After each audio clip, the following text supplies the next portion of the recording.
हाय। आज मैं आपको डीएनए फ्रैगमेंटेशन इंडेक्स यानी कि डीएफआई इस टेस्ट के बारे में बताने वाली हूँ। आपने बहुत सुना होगा, इन्फ्लुएंसर्स से भी देखा होगा इंस्टाग्राम रील्स में वगैरह कि डीएफआई हाई है, डीएफआई ऐसा है। तो एग्जैक्टली डीएफआई होता क्या है, उसका क्या इन्फ्लुएंस है इनफर्टिलिटी पे, ट्रीटमेंट पे, तो यही सब आज हम इन वीडियो में समझेंगे। नमस्ते, मेरा नाम डॉक्टर मंजुश्री कोठेकर है। मैं एक फर्टिलिटी और आईवीएफ स्पेशलिस्ट हूँ और मैं as a senior IVF consultant practice करती हूँ मुंबई और नवी मुंबई में। तो जब स्पर्म टेस्ट या सीमेन एनालिसिस की बात आती है तो हम नॉर्मली क्या क्या चेक करते हैं। आप सीमेन सैंपल देते हो और उसमें देखा जाता है कि स्पर्म का काउंट कितना है, यानी कि 1 ml में कितने मिलियन स्पर्म है। फिर उनका स्पीड देखा जाता है, मोटिलिटी। तो उसमें भी ग्रेडिंग होता है कि फास्ट स्पीड वाले कौन से हैं, ए बी ग्रेड, फिर स्लो स्पीड वाले कौन से हैं और वही के वही मूव करने वाले कौन से हैं, कितने इनएक्टिव स्पर्म्स है, कितने एक्टिव स्पर्म्स है।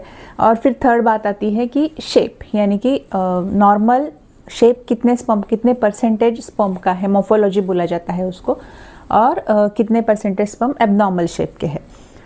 इसके बाद भी और कुछ हिडन चीज़ें हैं सीमेन में, स्पर्म में, जो आपके फर्टिलिटी को अफेक्ट कर सकती है।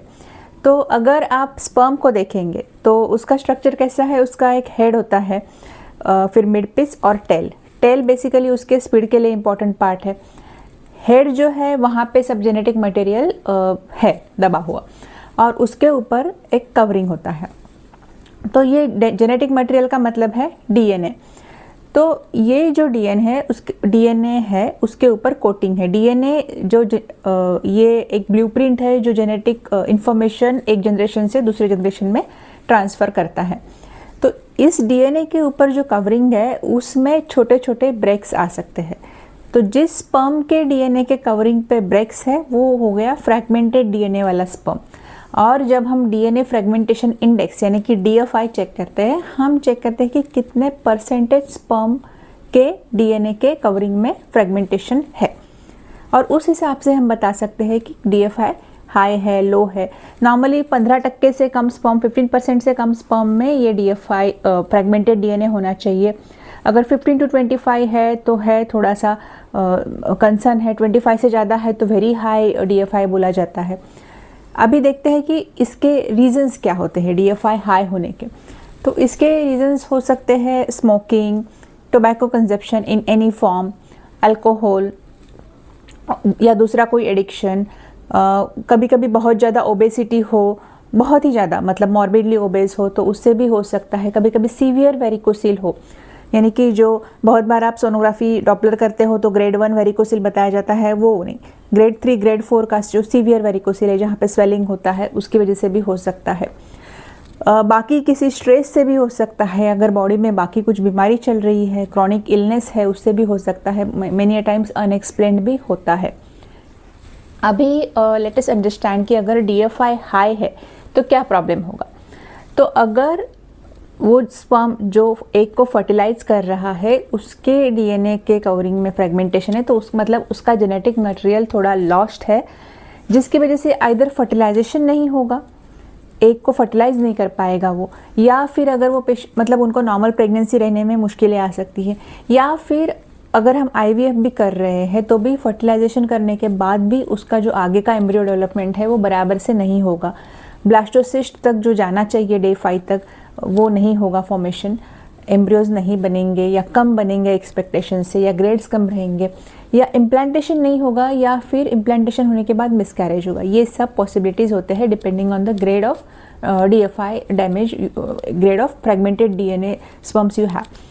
तो इसके ऊपर अभी इसको टेस्ट कैसे करते हैं। तो टेस्ट नॉर्मल सीमेन एनालिसिस से नहीं हो पाएगा, उसके लिए स्पेशल टेस्ट करने पड़ते हैं, डीएफआई टेस्टिंग बोला जाता है उसको। लेकिन अगर टेस्ट किया तो उसका ट्रीटमेंट भी क्या रहेगा वो भी सोचना पड़ेगा।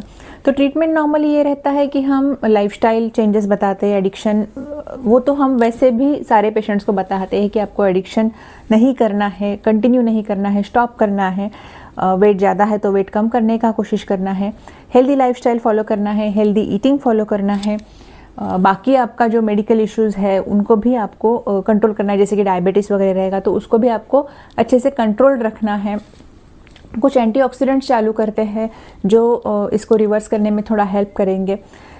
इसके बावजूद भी अगर वो हाई ही रह रहा है तो और कुछ हम स्ट्रेटेजीज एम्प्लॉय कर सकते हैं जब हम आईवीएफ कर रहे हैं कि जो नॉर्मली हम आईवीएफ या इक्सी करते हैं तो हम मॉर्फोलॉजिकली मतलब देखकर स्पर्म को सेलेक्ट करते हैं कि किसको हमको इक्सी करने के लिए, एग के अंदर एंटर करने के लिए लेना है।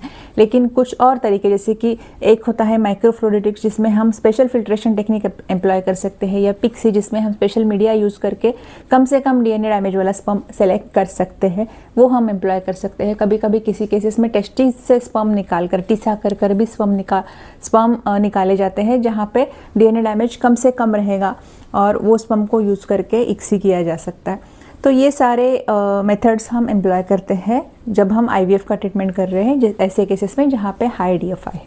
तो आज के लिए इतना ही।